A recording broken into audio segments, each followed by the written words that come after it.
7 things you need to know before you buy a Honda Gold Wing DCT. Welcome everybody to the channel. It's me here. And today we're going to discuss the Gold Wing. Specifically, we're going to talk about 7 things that you ought to know before you plunk down your money on a brand spanking new Gold Wing. This is the Honda Gold Wing DCT. It's a truly fantastic touring motorcycle offering comfort, technology, and performance in abundance. But make no mistake, it comes at a price. The base Goldwing DCT starts at 25 grand, and if you move up to the range-topping Tour DCT, you're looking at over 32,000 pounds. So if you're thinking of buying one, it's not a decision made on a whim. You'll want to be sure. Now, we've had this one on loan from Honda for the past couple of months. A couple of years ago, I also borrowed the Tour DCT version, and in preparation for today's video, I've combed through countless owner reviews online. So let's dig in and explore 7 key things you need to know before you buy a Honda Gold Wing DCT. Don't be scared. If you've even got half a mind to go and try one of these at a dealer, but you're cautious about its sheer size, I'd still say, do it. Yes, it's a big machine. This version weighs in at 367 kilograms, and the Tour Edition tips over 380. But the weight is so low-slung that it really doesn't feel that heavy. Look at the rolling chassis and you'll see. The engine sits right down between the axles and the fuel tank tucks under the seat. That means all the dense, heavy stuff is down low between your legs. Up top, relatively lightweight. It doesn't feel top-heavy or tippy, and that's probably the biggest surprise. It feels surprisingly easy to maneuver at low speeds.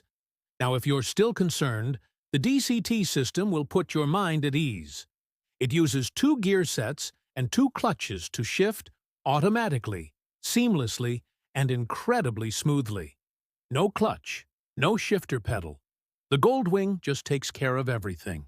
And if you want control, there's always manual mode, where you can flip through gears yourself using the plus and minus buttons on the switch gear.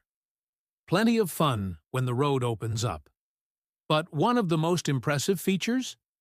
Walking mode, forward, and back. It uses the automatic clutch to feed in just the right amount of power, making parking a breeze for a bike of this size. It's a massive help.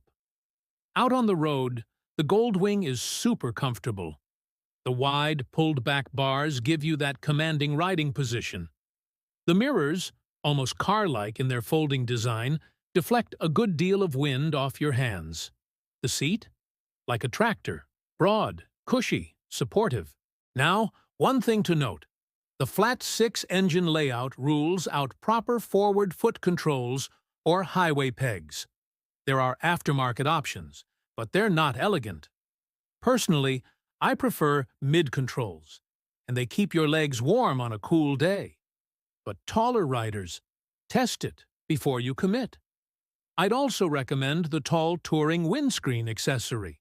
It's enormous, but in the best way possible. On the motorway, it provides the most wind protection I've ever experienced.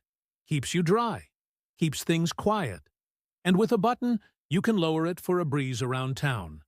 If you're okay with mid-controls and opt for that tall screen, this is one of the most comfortable bikes money can buy. It's not lazy.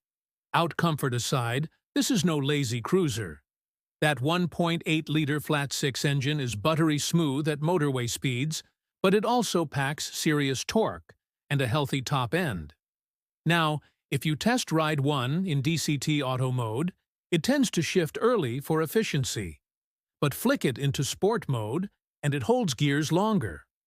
Better still, switch to manual buttons, and then listen to that flat 6 sing. It transforms the character of the bike. Suddenly, this big tourer feels lively, playful, and entertaining in a way you don't expect from a 367-kilo motorcycle. The chassis is stellar. For this generation, Honda fitted a double wishbone front end instead of traditional telescopic forks. The benefit? It separates steering, braking, and suspension duties beautifully. So despite the bike's size, steering feels light and flickable. Braking is equally impressive. Up front, massive 6-piston calipers deliver huge stopping power. The long wheelbase makes it incredibly stable under hard braking, and the linked braking system balances front and rear pressure without you even noticing. The result is a chassis that feels planted and predictable, even when you push it. It can genuinely trick you into thinking it's lighter than it is, at least until you dive a bit too hard into a corner and realize you're still piloting a 367-kilo touring machine. The fuel range is adequate. The fuel tank is 21 liters.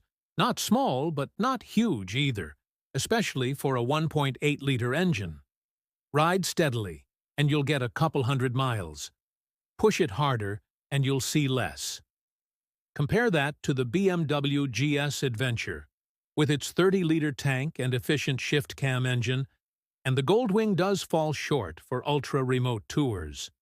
But realistically, most riders will find a couple hundred miles per tank just fine. Luggage capacity is good. When Honda redesigned the Goldwing for 2018, they went with a smaller, sportier look, which meant smaller panniers and a smaller top case. That was a bummer for folks who regularly tour with the bike. But Honda addressed this in 2021, boosting the top case by 11 liters for a total of 121 liters across all luggage. That means it now swallows 2 helmets with ease, though check your specific lid if you're unsure. The dash isn't perfect. Yes, you get plenty of modes, rider aids, cruise control, hill hold, and even Apple CarPlay. But the key info, speed, revs, gear, sits pushed out to the edges, while the center is dominated by infotainment. Most modern tourers blend the two on a single central TFT, so hopefully Honda rethinks this for the next update. Yes, we started with price. It's a lot of cash. And we've established it's a lot of motorcycle. The base Goldwing DCT sits at 25,249 pounds. The Tour with manual transmission, 29,349 pounds. And the flagship Tour DCT, 32,449 pounds. That's serious money. But as always, there are deals to be found. Places like Superbike Factory occasionally get the latest generation used, at prices far friendlier than new. Verdict: the Honda Gold Wing DCT is, quite simply, one of the finest touring motorcycles in the world. It blends a buttery smooth flat-six engine, a flawless DCT gearbox, immense comfort, surprisingly agile handling, and cutting-edge tech into one complete package. Yes, the fuel range could be better. Yes, the dash could be clearer. And yes, it's expensive. But when you ride it, when you truly experience what Honda has achieved, you realize there's almost nothing else like it. So what do you think? Would you consider a Goldwing DCT? And for any current owners out there, what's your experience been like? Did I miss anything? Let me know down in the comments. And if you'd like to see more of Honda's latest lineup, check out my video from Motorcycle Live, linked on screen now. Don't forget to subscribe for more motorcycle reviews. Thanks so much for watching, and I'll catch you next time.